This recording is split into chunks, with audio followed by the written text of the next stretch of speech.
Hello friends, स्वागत है एक बार फिर से आप सभी का हमारे यूट्यूब चैनल में। और दोस्तों, आज हम बात कर रहे हैं केवीएस रिक्रूटमेंट 2020 को लेकर। यहाँ पे कुछ इंपॉर्टेंट आप लोग के साथ चीज़ें शेयर करने वाला हूँ। हालांकि अगर बात करें नोटिफिकेशन का, तो नोटिफिकेशन जो कि रिलीज़ होने को था मार्च के समय में, ठीक है, वो कोविड-19 की वजह से यह डिले हो गया है। लेकिन अब आप जैसे कि अनलॉकडाउन शुरू हो चुका है, और अनलॉकडाउन के बाद ये उम्मीद जताया जा रहा है कि इसका जो नोटिफिकेशन बहुत ही जल्द रिलीज़ हो सकता है। ठीक है, नोटिफिकेशन तो रिलीज़ हो जाना है, लेकिन कुछ चीज़ें हैं केवीएस के बारे में जो कि जानना आपका ज़रूरी है। क्या? जैसे कि इसका एज क्या हो सकता है, एलिजिबिलिटी क्या हो सकता है, एजुकेशनल क्वालिफिकेशन क्या हो सकता है, नंबर ऑफ़ पोस्ट क्या हो सकते हैं, एग्ज़ाम कैसे होते हैं, ऑनलाइन होते हैं, ऑफलाइन होते हैं। तो सारी चीज़ें इस वीडियो में मेंशन करने की कोशिश करूँगा। कुछ चीज़ें जो अगर नहीं हो पाए, आप कमेंट करके पूछ लेना, या फिर उस पर कोई नया वीडियो मैं बना दूँगा। ठीक है, तो अब रहा बात कि ठीक है, कोविड-19 की वजह से बहुत सारे एग्ज़ाम पोस्टपोन्ड हो गए। अब बहुत सारे ऐसे एग्ज़ाम जो रिलीज़ होने वाले थे, मीन्स कि बहुत सारे एग्ज़ाम का जो नोटिफिकेशन रिलीज़ होना था वो भी पोस्टपोन हुआ। लेकिन क्या यहाँ केवीएस की बात करें, जो कि इसका लास्ट ईयर की वैकेंसीज़ की बात करते हैं, लास्ट ईयर का अगर फाइनल वेटिंग लिस्ट की बात करते हैं, तो वेटिंग लिस्ट तो जनवरी के समय में ही इसका रिलीज़ हो गया था। उसके बाद अनुमान जताया जा रहा था कि 1 महीने बाद इसका जो है नोटिफिकेशन रिलीज़ हो सकता है। लेकिन वजह क्या था, आप सभी को पता है, कोविड-19 की वजह से ऐसा हालात आ गया जिसकी वजह से नोटिफिकेशन नहीं रिलीज़ हो पाए। लेकिन अब आसार नज़र आ रहे हैं कि इसका नोटिफिकेशन रिलीज़ होंगे और कब होंगे। ठीक है, इन सारी चीज़ के बारे में यहाँ पे फटाफट देखेंगे।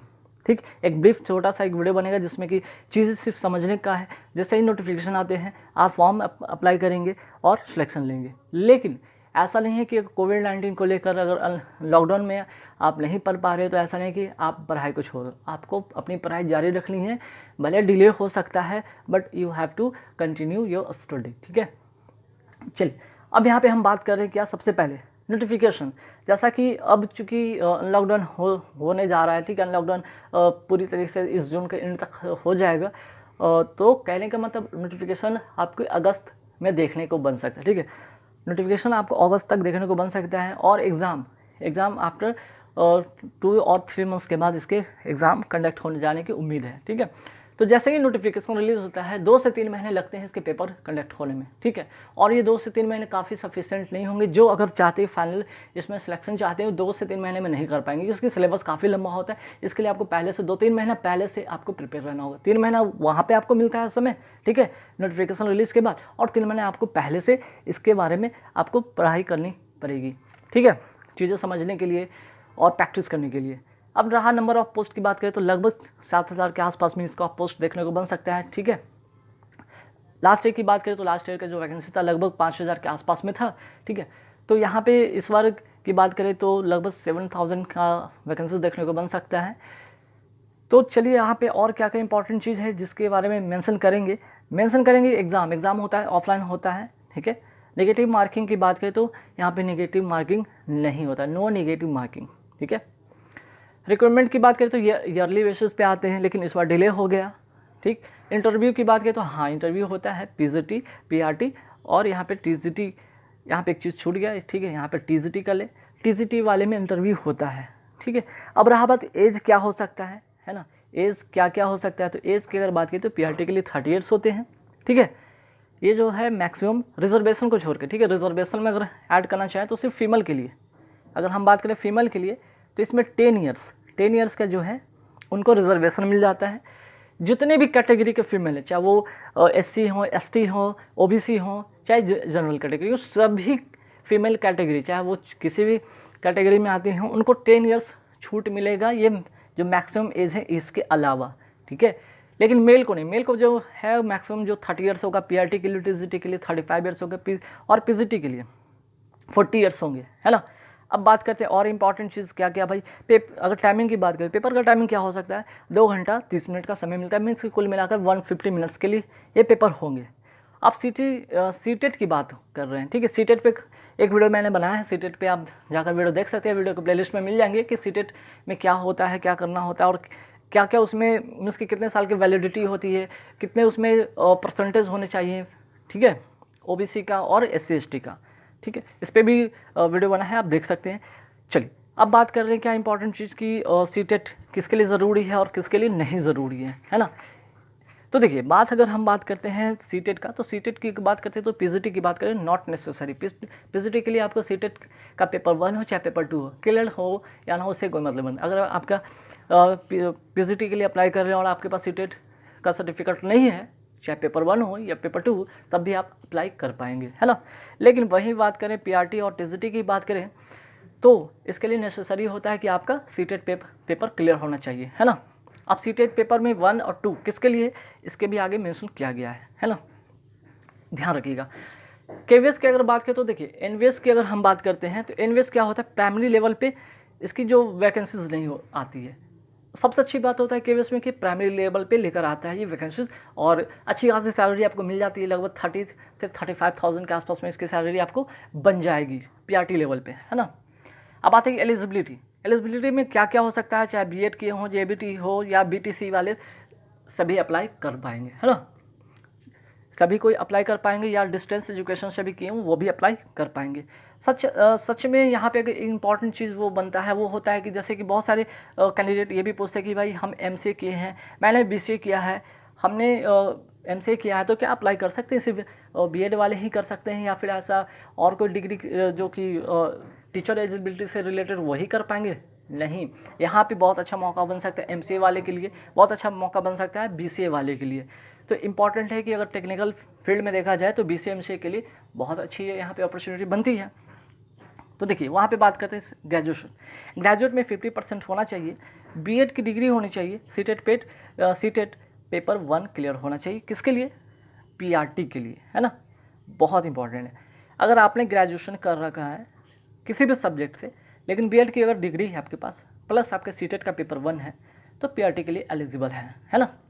बीसीए की बात करते हैं, आते हैं बीसीए पर देखते हैं। BCA and PG in the subject, BCA अगर आपने किया है और उसी सब्जेक्ट में आपने पीजी कर रखा है, बस ठीक है, आप अप्लाई कर सकते हैं। वहाँ पे सीटेट पेपर आपसे नहीं मांगा जाएगा, वहाँ पे आपकी यहाँ पे ऐसी कोई एक्स्ट्रा क्वालिफिकेशन की बात नहीं की जाएगी, ठीक है।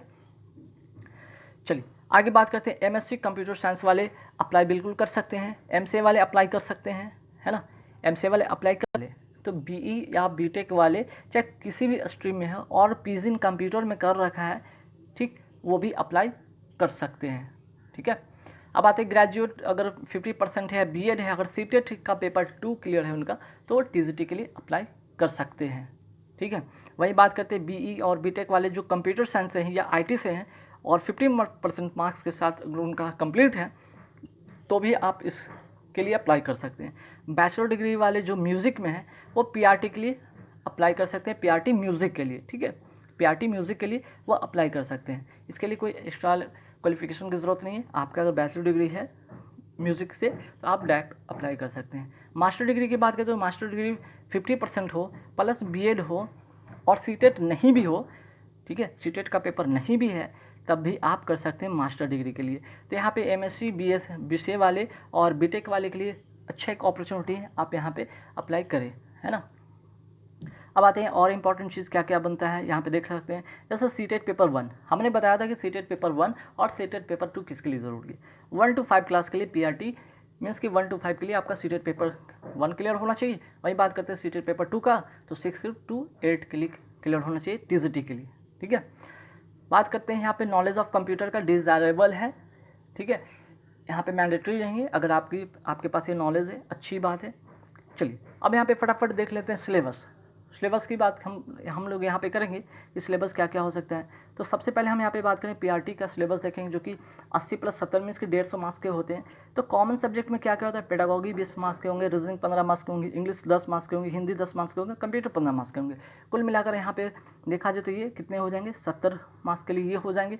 वहीं अगर स्पेसिफिक सब्जेक्ट की बात करें, इंग्लिश 20, हिंदी 20, ईवीएस 20 और मैथ 20, ये मिलकर हो जाते हैं 80। टोटल 80 और 70 मिलकर कितने हो जाते हैं, 150 मार्क्स के लिए। तो 150 मार्क्स के लिए आप पीआरटी के लिए आपको यहाँ पे मार्क्स के लिए एग्ज़ाम देने होंगे, है ना। अब आता है टीजीटी का, यहाँ पे देख लेते हैं। टीजीटी में क्या है भाई, टीजीटी में आपका रीजनिंग होंगे 40 मार्क्स के लिए, जीके और करंट अफेयर्स मिला के होंगे 20 मार्क्स के लिए, 40 मार्क्स के लिए हो जाएंगे। टीचिंग पेडागोगी का 40 मार्क्स के हो जाएंगे और इंग्लिश हिंदी 15 मार्क्स के लिए 30 मार्क्स के लिए हो जाएंगे। कुल मिलाकर यहाँ पे अगर हम बात करें कि ये टोटल कितने मार्क्स के बनते हैं, तो यहाँ पे ये भी 150 मार्क्स के लिए बनते हैं, मीन्स के 150 मार्क्स के लिए बनते हैं, है ना।